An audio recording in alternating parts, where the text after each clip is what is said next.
Hello, Excellency Esports fans. Welcome to the Light League playoffs here. I am Sultan, joined on the virtual desk by Shells, and we have got quarterfinals coming up in just a bit between 4th seed, Zenigma, Eclipse, and 5th seed, Capedogs Unleashed, as they take each other on in a 5-game series. How you feeling today, Shells? Look, man, I'm feeling great. Like you said, we have a kind of surprising matchup between two teams who I thought at the beginning of the season may not actually make it to the playoffs, but a late push from Capedogs, as Zenigma Eclipse as well, put them into this 4th, 5th seed matchup. I actually am very, very excited to be here. This is going to be an explosive matchup.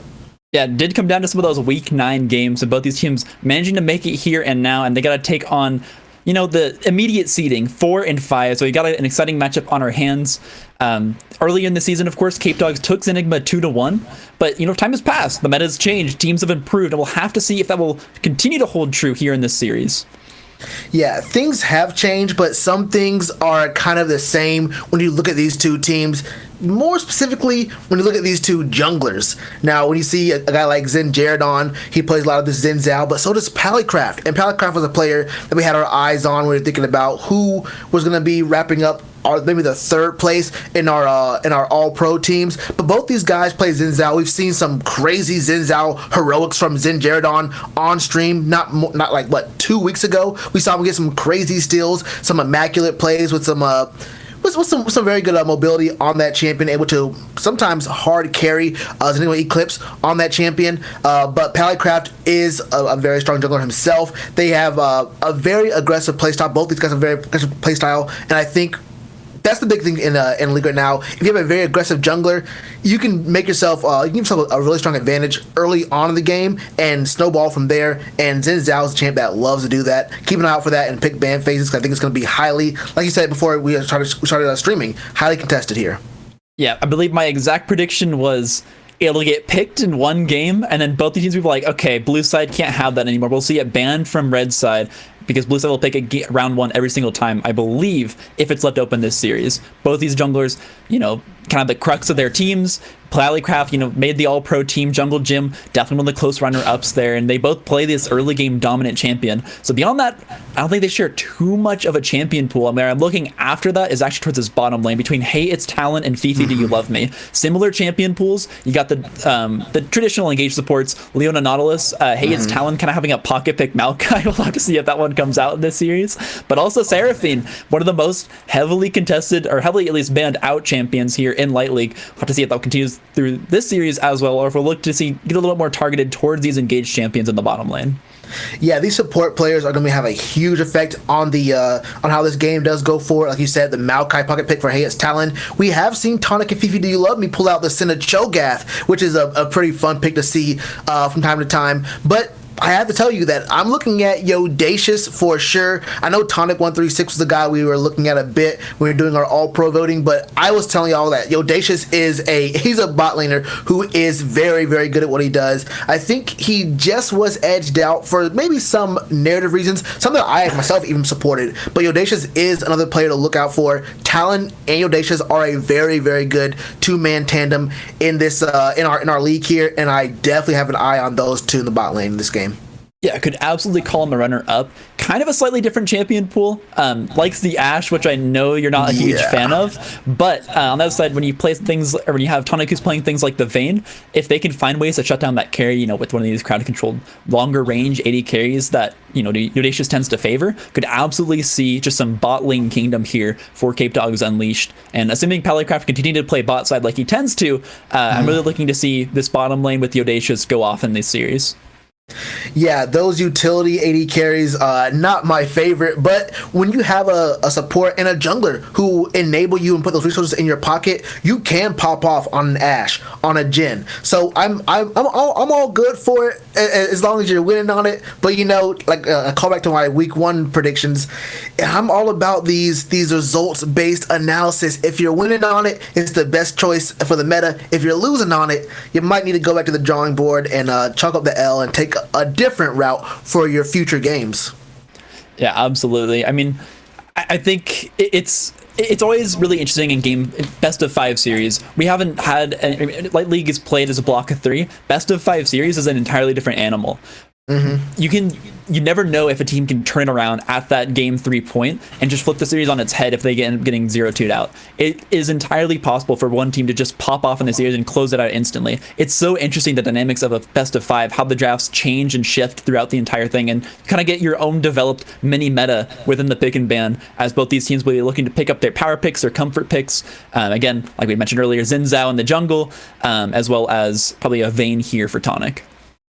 Yeah, like you mentioned, it is very, very different going from not even just a best of 3, going from a block 3, where whatever you do in game 2 and 3 doesn't really matter. Yes, for seeding and whatnot and your overall record, that does matter. But as far as the actual series or block goes, you don't really have to change anything if you 2-0 a team. Game 3, nothing really means anything for either of these teams, honestly, outside of seeding. So you see a different kind of animal when you actually have to play toward a series potentially ending before the full number of games that's slated out has come to a completion. So I think that maybe being a little bit more risky. If you're down 2-0 in the series, you want to go ahead and pick up a champion like a champion. We see sometimes a casting comes out. Sometimes we see like things that are ultra scaling, and we see some kind of funky comps come out when you're in a tough spot. You may see that a little bit more often in a best of 5, whereas in a block 3, you're not really changing too much. The series isn't going to end abruptly at any point, so you have a little bit more leeway to just pick what your comfort is and just say, okay, well, maybe we got 3-0 this week, but we don't lose any practice. We don't lose any reps for going down 2-0 in the series.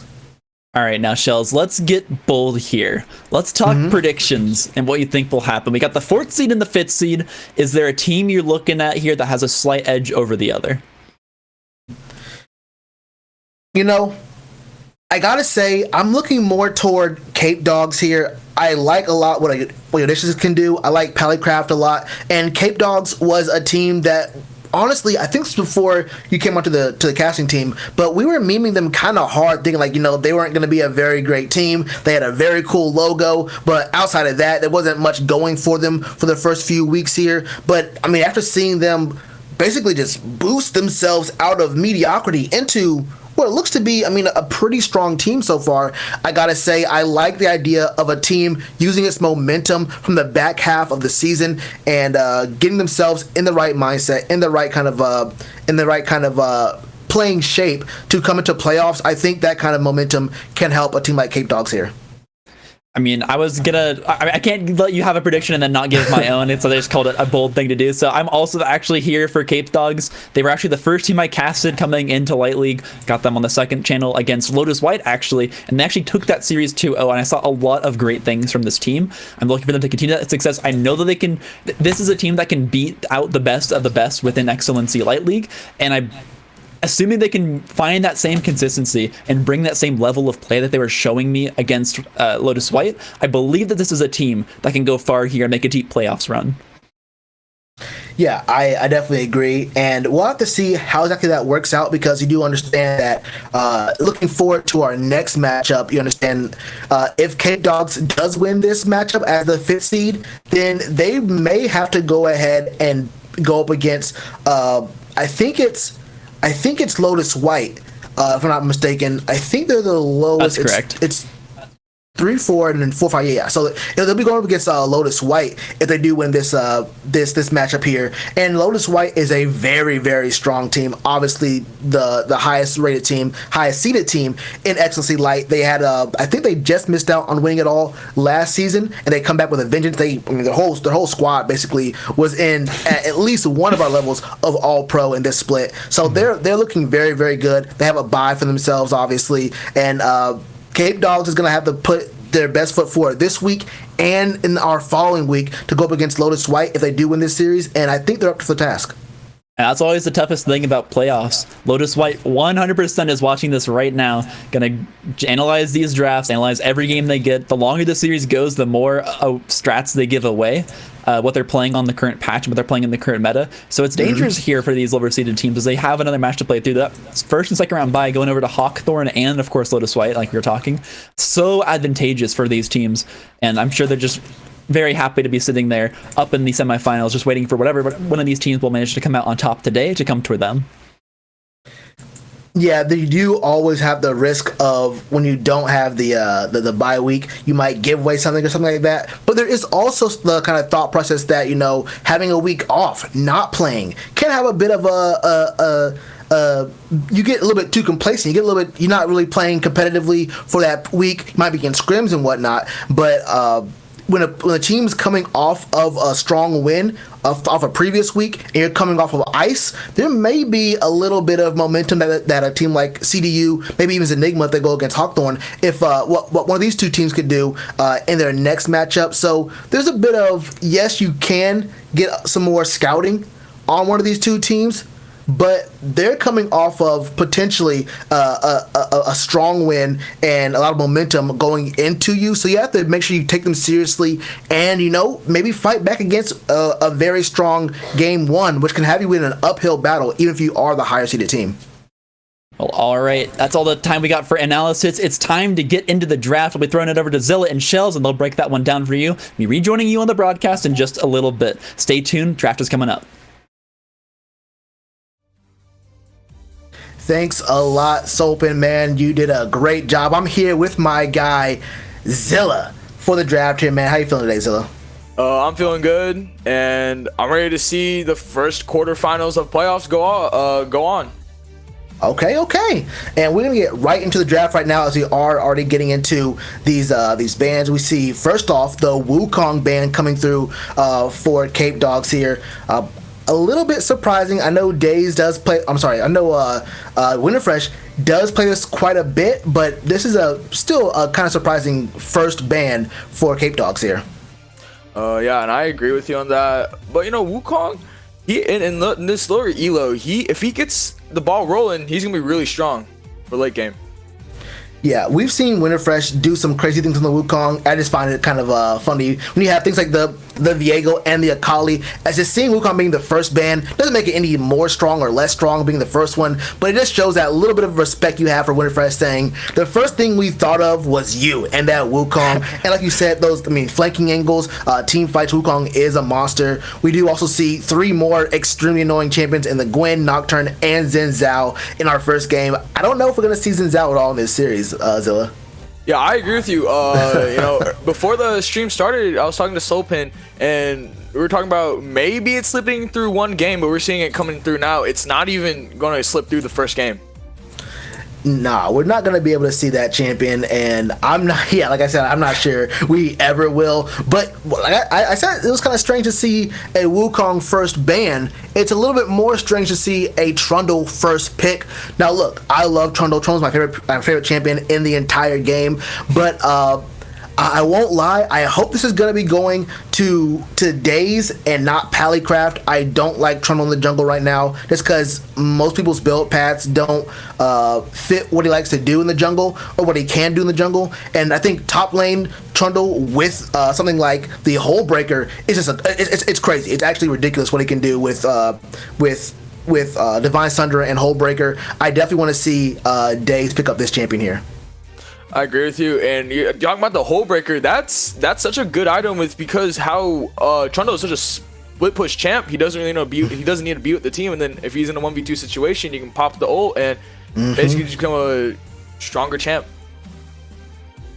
Yeah, he basically he has very strong 2v1 potential right there in a side lane, and he can hold his own. I mean, even if he dies, he can survive for so long. It helps your team make moves across the map, and you have to answer him. I mean, he's already a very strong split push, a very strong tower taking champion. You have to answer him. Not quite a Camille, but still a very strong champion. We do see Zenigma go ahead and pick up the Diana and the Jinx, obviously with Tonic 136. Very strong AD carry player. Jinx needs some time to scale up. That 2 item mark is, I think, the benchmark really for Jinx. But once she gets rolling, things can happen. And Braum would be a perfect support to put there in the bot lane. Protect the Jinx. Let her have time to farm and get her money up. And then when she buys those items, comes back to the Rift, she can become a monster. Yep, but you see it coming through for CDU. They have an Ashe Thresh bot lane. I don't know how that is going to be going for them. Ashe, is a little weaker, but a lot of utility, as you guys said earlier. Yeah, see, for me, I don't know. I'll ask you in a second, but for me, I'm not a really big fan of utility champions, at least utility AD carries like the Ashe and the Jhin. I think that they're tickle monsters unless you pour resources into them. And the game plan is like obviously you have to path toward that champion, or I mean, if the support is just a god gamer, then they can be the ones who enable an Ashe or a Jhin to the point where they actually become a champion. But I feel like they take a little bit too much attention to become a champion. What are your thoughts on utility AD carries? I mean, it's as you said, you need to put a lot of resources into making them become online. But I think they're a little fine. I mean, Ashe is old. I mean, at level 16 is super low, and that's just if you hit that, it's game. It's like it's game there. It's a free champion death, and I don't think they're the worst thing. But you do have to, as you said, pour more resources into them. Maybe build the comp more around them, and then focus their lane a little more for them to become online earlier. Yeah, for sure. And we do see the bans coming through. Shin, Yone for Zenigma going up against Capedogs, and then the Jax and the Victor coming through here for Capedogs. So 2 top and mid bans here for both sides. And a Azir hover is a bit surprising for Warboss Justin. Very mechanical champion. We have seen some of our players here in this league play these mechanical champions very, very well. And we've seen some games actually get decided by an Azir on stream. So my eyes are definitely looking toward this mid lane. I want to see exactly what Serious for Y wants to go into this champ with. Does he go very aggressive? Does he just try to absorb pressure against the Azir? I'm very interested to see what's going on here. And hold up. And I mean, you see the Kale coming in, and I think those two, the Azir and the Kale, are 2 very niche picks. I mean, they're safe though. They're really blind pickable if you know how to play them.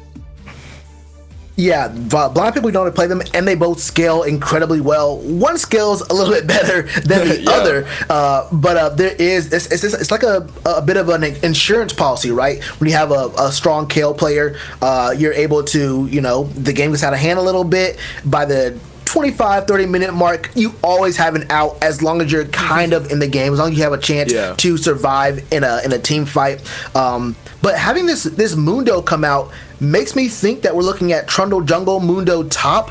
I think what was it 2-3 patches ago, Mundo got nerfed for his jungle pathing, his jungle routes, but I think it's still possible, especially in this kind of elo. But I think we're looking at Mundo top, Trundle jungle, and that makes me a little bit worried for how Pallycraft's going to be pathing, and it's how strong he'll be able to play in this jungle up against Diana. Yeah, and then you see the last pick, Jace, and you saw the hover of Set. I think both would have worked fine into Kale top, honestly. Very strong early game champs. That's like your main thing, and when you want an early game champ that can just shut down a Kale, but Kale still scales. So I don't know. Yeah, see, the thing about having a Set's incredibly strong, right? Set's almost he's borderline broken. He's not Gwen. He's not Gwen just yet, but he's like the tier just underneath Gwen, to where, I mean, this would enable it'd be great for your Diana, a lot of good setup there. It would have a second frontliner for your Jinx, and then it also allows for the Azir to be free hitting from range if you do have that frontliner with the Braum and the Set. And he's not just a frontliner. He does giga damage. I mean, even his haymaker, even his shield, his shielding ability does giga damage. So you have a lot of ability to play around that. Now with Jace, obviously not a frontliner, but there's gonna be some immaculate poke with him and the Jinx. So there's some very strong plays and a setup potential with Enigma's composition. But how are you feeling about CDU right here? I think they have a pretty decent, comp going in. They have this, I think, late game oriented comp, of course, with the Kale, and they have the Ashe and Thresh in the bot lane. They're looking to CC and get everything together in the more team fight. Yeah, I definitely believe that. We're probably looking at a squad here that wants to 4-1, keep that Kale in a side lane for the first 20-25ish minutes. But yeah, I think this is a team that wants to set up, and if you can lock down with this CC and these slows here, both the Ashe, the Mundo, and the right Trundle pillar at the right time, can really make some really strong things work out. Not to mention, like I mentioned with Zenigma, with Braum being a frontliner, hey, when Trundle hits that subjugate, there's only one real target he wants to touch, and it's that Braum. And there's only one real frontliner when it comes to Enigma's comp, and it's that Braum. So if you are able to get that Braum, you know, put him on a little bit of a diet, make him a little bit skinnier, be able to you know, shred him down just a little bit. You can make some very strong moves in a team fight, especially with all the setup and all the potential hard and soft CC that CDU has. And when you hit that 30-minute mark and KO joins the fight, it's real tough. And I mean, you know, we saw Zenigma hover the set, and I honestly think maybe set would have been better for their comp. I mean, they have Trundle and they have Mundo. It can just scale perfectly off of set's ultimate passive. So, and I mean, as you said, set is a borderline Giga broken, you know? So that's why I think he would have been a little better in this situation here. Yeah, I mean, the one good thing is that Jace does offer some more poke. So with a Mundo and a Trundle, you want to, I mean, you want to have some more DPS, right? So you have the Zir and the Jinx that have very good range and good DPS. You add Jace for some more poke. Maybe by the time that Mundo and Trundle get into you, if you're on an objective they have to turn on them, they may be knocked down a little bit. Now it's very hard to kill a Mundo, but he can be poked out if you play it right. It's a little bit difficult. I think it's very difficult, honestly, but once the game gets late enough, it's going to be borderline impossible. And then by that point, Serious for Y is going crazy on the Kale mid lane. And there's ways into this game for Zenigma Eclipse. I think their comp really wants to poke. And once you get low enough, then they'll engage with Jungle Gym on this Diana. And that'll be a strong way for them to get into the game. But I, like you said, for CDU, I think their whole comp is thinking, we want a team fight, we want to go win. If you have what it takes to poke us out, then that's all on you. Yeah, you guys, more power to you. But with a Trundle, a Mundo, and the setup from a Thresh and an Ashe, I mean, you got to work very, very hard to make that happen. I agree with you. And we see the Kale isn't actually top lane; it's actually mid lane, which I think is better for her. Because you have Azir and Kel, it's going to be super like passive and just even. Yeah, for sure. It's gonna be a farm fest. We probably won't look too much into this mid lane here, but that's all I got for you guys right now. We're gonna be getting on to the Rift, waiting for this delay to come through, and we'll have game number 1 of the Excellency Esports Light League quarterfinals between Capedogs Unleashed and Zenigma Eclipse coming at you really, really soon. Don't touch that dial. Excellency Esports fans, welcome to the quarterfinals. We're kicking it off here with Zenigma Eclipse on the red side versus Capedogs Unleashed on the blue side. And already the pings are going out for the level 1 shenanigans to start. We got hooks here on Hate Its Talon, plus the follow-up slows on the Ashe. And despite this being a heavy scaling comp, they're looking at a level 1. Yeah, this is a comp that wants to scale, but they want to go ahead and get their scaling started very, very early. There are no wards placed in this bottom brush. Trundy can't start flashing for the slow, actually going to force out the flash here from Vidra on the Braum. Going to be able to walk out from this one. Will it land the Winter's Bite on the Panic Dingo, but otherwise nothing to be had. Hey bro, I don't know if trading 80 carry Ashe's flash for Braum's flash is exactly an even trade. Now there are no deep wards placed by Zenigma Eclipse into that blue side jungle, so I mean that's a slight win, but you really do hate to see your 80 carry use its flash, especially in Ashe.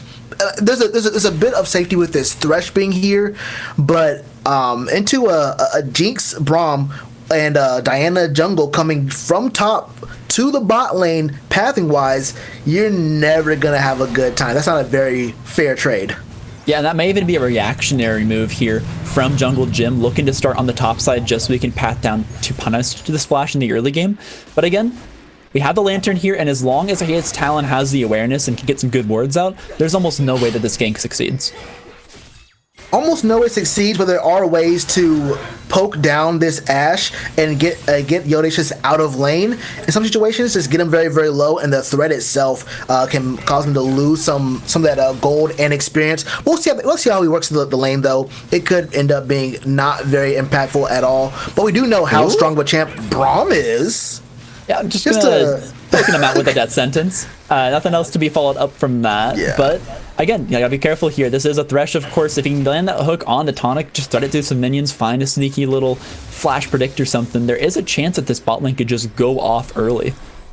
Yeah, most definitely is. Looking through at the keystones here, I kind of want to know your thoughts on this lethal tempo on the Jinx into a Mundo and a Trundle. I would think that that Conqueror would be the move here for this Jinx, and even seeing the Hail of Blades onto the Azir. Ooh, obviously not going to go here. comment. No, Gecko's available for Fresh. Could just pillar him out and force out the flash. Just going to flash at the exact same time the player comes out. Panic Diego forcing out some early summoners here in the top lane.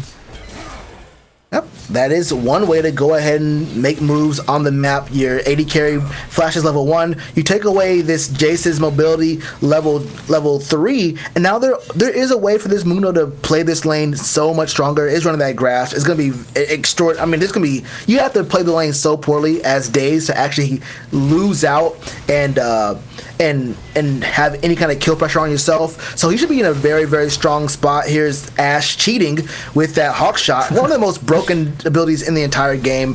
One reason I don't like Ashe even more is because that E is just so disgusting. It's unplayable as a jungler. It's unplayable.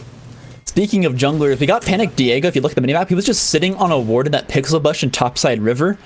This will actually allow Jungle Jim to just go for this Raptor camp. Because Panic Diego opted for a 3-camp clear from red to blue to Gromp, he looked for the invid, but Jungle Jim's actually full cleared, has level 4, and is now stealing away the Raptors. So a huge early advantage already going over here to Jungle Jim. Yeah, and he's already up 3 camps. Gonna be up 4 by the end of this one. I guess 3 again once this wolf camp does go down for Panic Dingo. But there's a little ganky gank brewing. Pathin down here, sweeping out. Knows it's not warded Jungle Jim. Knows there's no flash on Yodashis. Gonna be able to walk away. Exhaust will go out to Hate's Talon, forces out the flash. Winter's Bite connects, but no more follow up. No summoners burned other than that exhausted flash from Thresh. So Lantern will still be available, but you know, you gotta play the Thresh in the right spot. Yeah, I mean, it's hard to really gank a Thresh right there. Should be just fine. Yeah. Trundle's hard to do anything with into those dashy, flashy champs.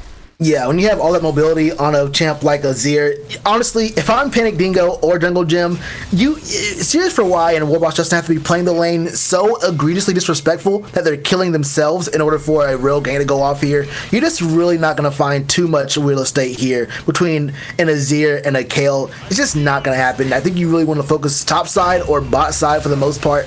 And speaking of bot side, we are looking at our first dragon coming onto the Rift. It is a Cloud Dragon, and both these junglers are on this side of the map right now.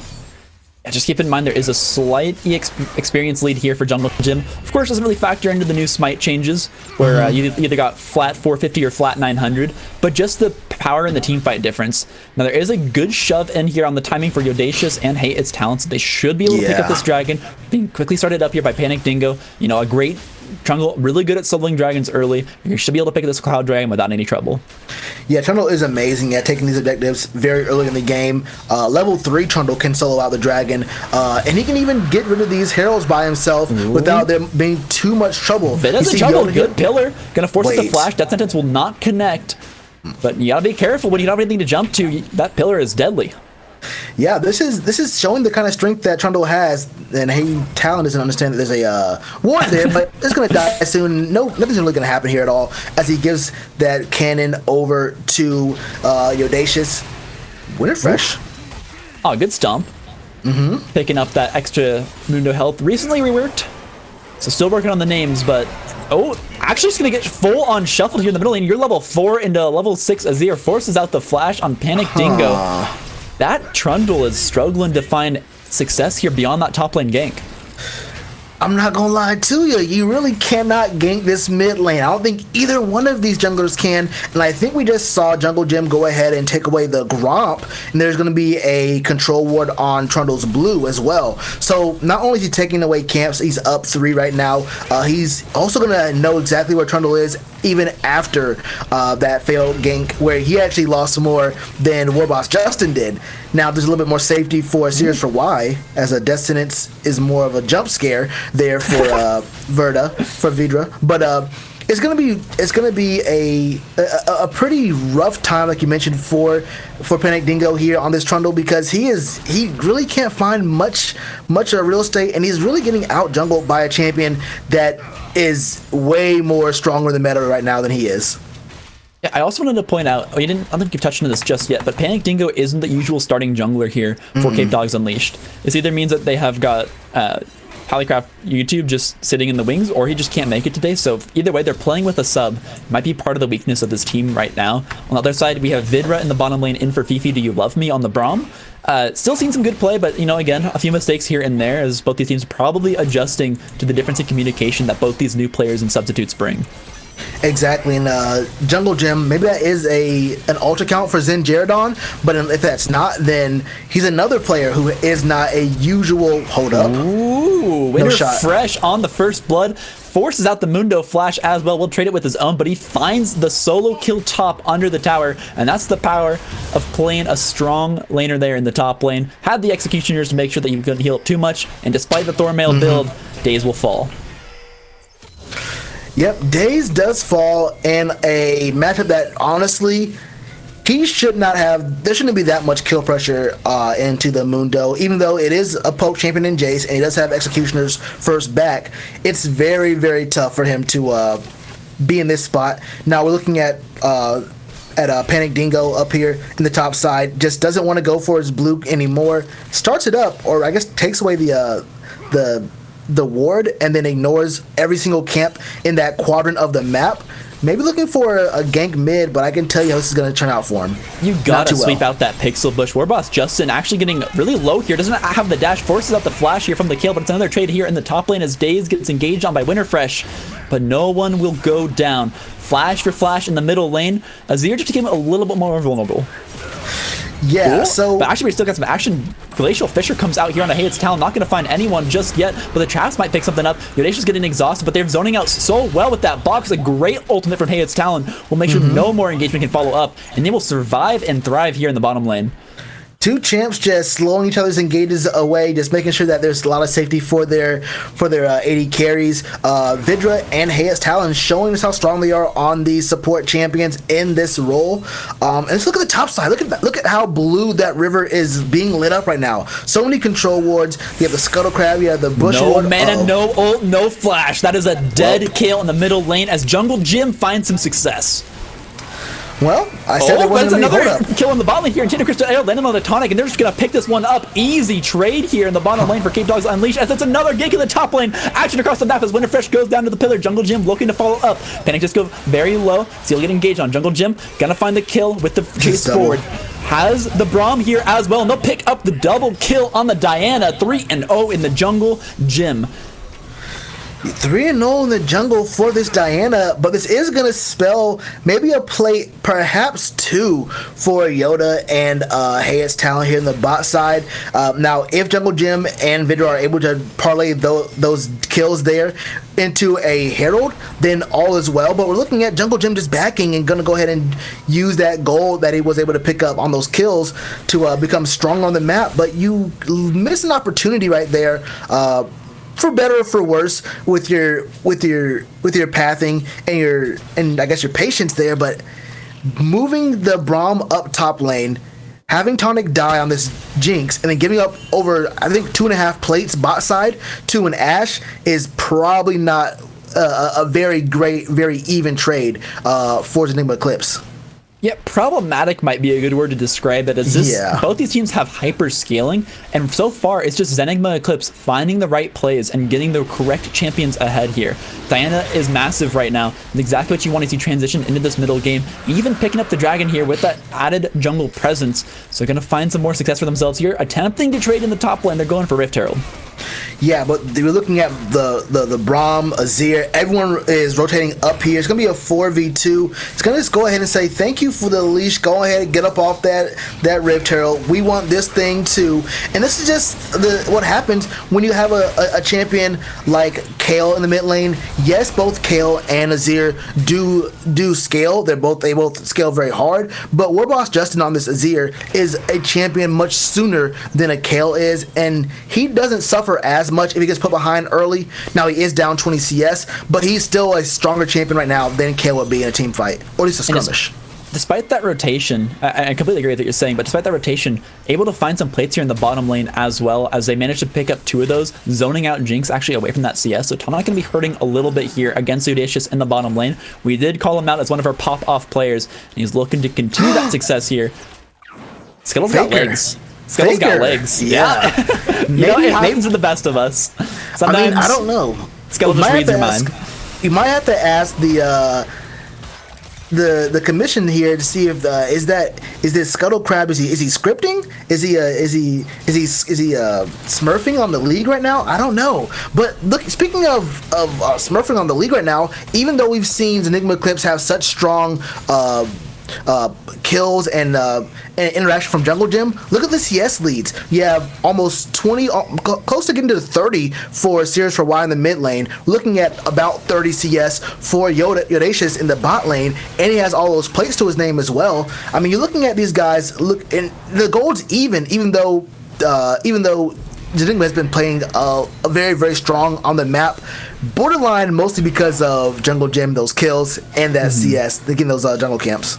Yeah, looking to kind of snowball some of that lead now. Herald has been dropped top lane, and a force of the teleport just barely makes it. It's actually Sirius for Y here in the top lane, and there was potential for a dive here. Winterfresh actually looking forward here kill. as the ultimate will come out, keeping him alive, keeping the damage low, as Sirius survivably just fine. Days now joining the fight here, but they need to be careful. It's Jungle Gym in the wings. Forces out the flash from Winterfresh. He's scared of a Kale for some reason, as now Mundo looking to continue the chase here. Days wants to find more, but all he's going to find is a shock blast to the face as he walks out. Yeah, that's pretty problematic. Jungle Gym predicts the pathing. Sirius for Y is in trouble. No ultimate, no flash available as it just now comes off cooldown. Sirius for Y goes down in the rotation.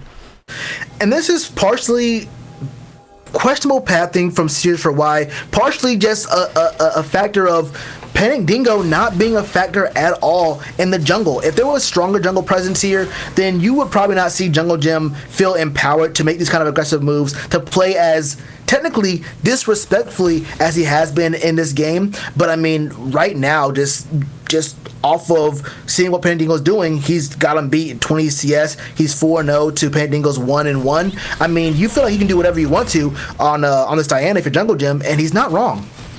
Yeah, I mean, he's just completely bullying the entire map, has got a massive lead here over anyone else in the game, and really just continues to snowball for this team. Managed to even cash in those plates top lane. Rift Herald does give plates over the jungler. Shelly knows who's boss. So, continuing to find advantages for themselves, and also now with a completed Mythic, they're just a step ahead of everyone here on the map for Capedogs. Yeah, they really are, and Vidra, not really going to be a guy you care to hit with Death Sentence too much, but maybe you can disrupt his mental a little bit. You get hit with those Qs enough times, it makes you just feel some type of way. You play a little bit less aggressively to just not deal with it as much, but I mean, you're not gonna have too much kill pressure on this Braum in a 2v2 right here. But with Dragon Cup in 60 seconds, we could be seeing some posturing here. Yeah, Audacious was feeling himself there. I would not have walked that close to Jungle Gym if I was playing Ashe. But, actually look for the engagement here, forcing the flash out for Vidra just to get to his AD carry, but can they protect him enough? Tonic gonna find the exhaust, gonna find the damage, but no, it's not enough. They pick up the thresh, they pick up 2, and forces out the teleport, but it's a 2-for-1 trade in the bottom lane. Yeah, 2-for-1 trade. You do take all 4 of the bot laners summoners there for Zenigma Eclipse, but with that teleport being used from Winterfresh, you're seeing Daze being able to potentially take most of the health away from this turret. Don't know if you can take it all here, but the dragon's not up yet. There's still 15 seconds, so there's a chance that Audacious and Talon can get down to this dragon if the squad can make enough moves to keep it safe. But with a Mundo sticking to this top lane and with a Kale at level 11, you're probably not going to see much posturing from these guys. Coming in from Winterfresh, he's going to try and knock it back to the tower. Will have the protection from the CC. Actually going to flash on top of the thing just to get some health back for himself. Might be able to survive now off the back of that as the health regen is coming through. Wow. Keeping himself alive. Red team will pick up the dragon as Zenigma continues to get dragons. But again, when you have the Kale, when you have the scaling on your team, but actually Panic Diego gonna just force out the Emperor or the gap closer there from Warboss Justin. No sweat off his back as he's able to maintain that flash in the mid lane.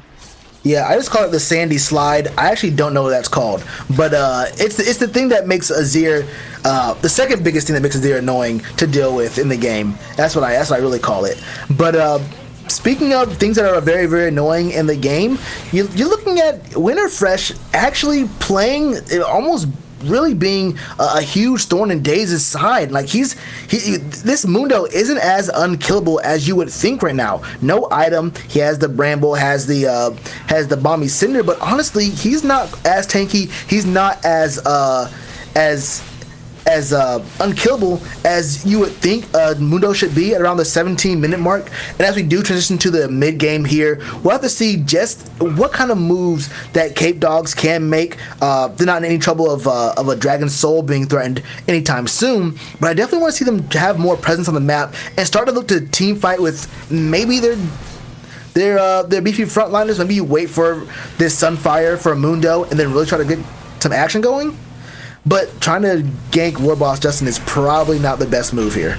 It's been tough. I mean, Pillar has its usage here, especially because they have 3 champions that don't have non-targeted gap closers. You got Winterfresh you can pillar, you got the Jinx you can pillar, and you got Vidra who you can probably pillar. Jungle Gym can only dash forward, so there's 4 probably good pillar targets here.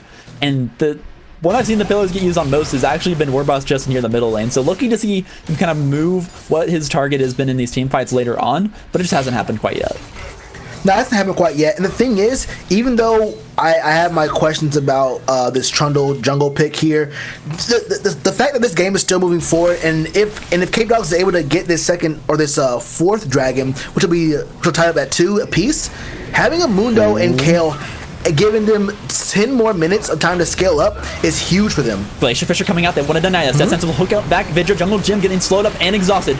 Will find it, but Streamer Shuffle comes in. Vita gets blown up instantly. Audacious on the back, just free hitting back in the back lane. Vidra going to go down as well. And going golden, it's not good enough. Winterfresh also going to fall here as everyone is flashing forward for Capedogs, picking up 4 in the middle lane for 0 as Tonic just not there to support the team. Now looking at their second tower here, maybe even the third, as there's still 20 seconds left on these death timers.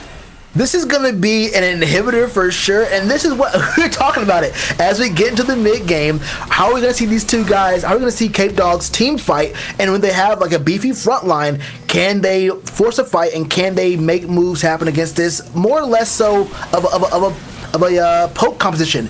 And the answer is yes. I mean, even Mundo without an item has shown he can be a huge factor in these fights. No one dies. No one died at all. 4 for nothing. And you just see how strong this Thresh is. Talon, obviously one of the strongest supports in the league so far. But you're also seeing just how good Panic Dingo as a sub is playing. Daze on this Mundo no item, how strong he can be.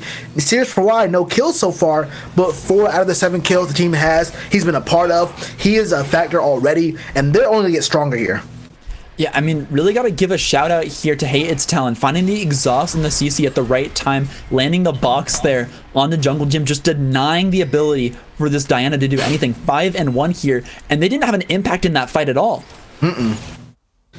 I mean, you had so many beefy frontliners, and then you saw what I noticed was that Hey It's Talon got bursted down kind of quickly, like you said, got the exhaust off onto the Diana and whatnot, but he had to go off to the side and use the... Whoa! Do you want this? Now jumping forward, will find the Flay. Box comes out on a Warboss Justin, but it'll be a disengage, so a little overzealous here from Hey It's Talon. Yeah, I was going to mention how I saw Hey It's Talon go in there, make his play, and then go take some honey fruit, and then get a death sentence, a very tiny death sentence on there. Hey It's Talon face checking the jungle, will just get picked up here. Shock blast from Winterfresh from the back line will find him. Again, I think I'm going to use the same phrase, a little overzealous. Yeah, that was honestly, if anything, questionable. Maybe ambitious is another word to use. But what need did you have to face check it? You knew they were there. You just saw them. You just burned through your ultimate to get away from them. 10 seconds later, chances are they're still gonna be there, and this is a kill that was not just an unforced error. This was a kill that gives over soul point to Zenigma Eclipse. This is not what you want just in general. I mean, two Ocean Drakes, but I mean, your team needs time to scale back up with the Kale and the Mundo to get even more beefy. But this Baron take is unseen, unpinged. It's free. Yeah, this is hilarious. Look at the wards on the map around the Baron, but not in the pit directly. Shock Blast almost finds it, but the smite will connect for Panic Diego, and they will just immediately retaliate despite being down the thresh on the Baron. This is the proactivity of Capedogs Unleashed. They'll just find plays like this, and they'll pick up the Baron and just completely nullify the lead that dragon would have given here to Zenigma. You call it proactivity, I call it having the biggest huevos rancheros on the menu here. I have no idea why they went for that, but it worked. There was not enough wards on the inside the pit. There's wards outside the pit on both sides in the tri-brush, right outside that banana brush at the red buff, but nothing on the inside of the pit. And now there are some very strong chances to get some pressure on the map. I see all 5 members going toward the top side. Don't know if that's the best way to use a Baron buff, but still, you're gonna take this turret for sure. Yeah, just complete crazy macro play here. I mean, the wards were just not in the exact right place. I think Zenigma just assumed that they had reset, knowing that they couldn't contest the dragon. But when you send all 5 to the dragon, assuming that if they do contest, you'll have the 4 versus 5 fight. They just put themselves in danger here, and now Panic Diego wants to find more. Baron waves coming into this tier 2 in the top lane as they look to continue to push forward and continue to build this gold lead here against Zenigma.